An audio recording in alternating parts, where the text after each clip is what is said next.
যশোরের শর্ষা উপজেলার বেনাপোল স্থলবন্দর দিয়ে তৃতীয় চালানে এলো আরও ৪২০ মেট্রিক টন চাল।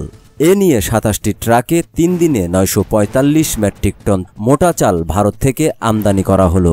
বুধবার বিকেলে বেনাপোল বন্দর কর্তৃপক্ষ বিষয়টি নিশ্চিত করেন। গত বৃহস্পতিবার ৯টি ট্রাকে ৩১৫ মেট্রিক টন, রবিবার ৬টি ট্রাকে ২১০ মেট্রিক টন এবং বুধবার সন্ধ্যায় ১২ ট্রাকে ৪২০ মেট্রিক টন চাল বন্দরে প্রবেশ করেছে। আমদানিকারকরা জানান, দেশের বাজার স্থিতিশীল রাখতে সরকার ভারত থেকে মোটা চাল আমদানির উদ্যোগ নিয়েছে। এতে অভ্যন্তরীণ বাজারে চালের দাম কমে আসবে বলে আশা করা হচ্ছে। আমদানিকারক প্রতিষ্ঠান গনি এন্টারপ্রাইজের স্বত্বাধিকারীরা গণমাধ্যমকে জানান, গত বৃহস্পতিবার, রবিবার এবং বুধবার ৩ চালানে ২৭টি ট্রাকে ৯৪৫ মেট্রিক টন মোটা চাল আমদানি করেছি।